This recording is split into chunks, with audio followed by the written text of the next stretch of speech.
দিয়ক ভাল লাগিছে অঁ প্ৰথম নাচনি পাই গৈছো মই হাত চবিতা হ'ব লাগে একেবাৰে ঘৰত আছো বুলি ধৰক মই কোনো বেলেগ নহয় আপোনালোকো বেলেগ নহয় একেবাৰে ঘৰ নিচিনাকৈ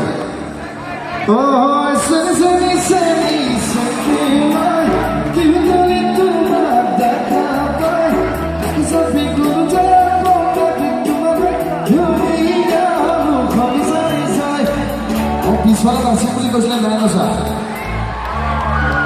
থিয় হৈ পেলাই নাচিম বুলি কৈছিলে এইফালে কৈছিলে বঢ়িয়া মজা একেবাৰে পিছফালে আছে নাই কোনোবা আপোনালোক ইয়ালৈ আহি দিব পাৰিব ইয়াত বেছি ধুনীয়া দেখিব আহি যাওক ওপৰলৈ আহি যাওক হা তাতে অঁ আহক আহক এইফালে বঢ়িয়া গাইছোঁ গীতটো শুনক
ছোৱালীৰ কাৰণে ডাঙৰকৈ হাত চুবলৈ যোৱা হ'ব লাগে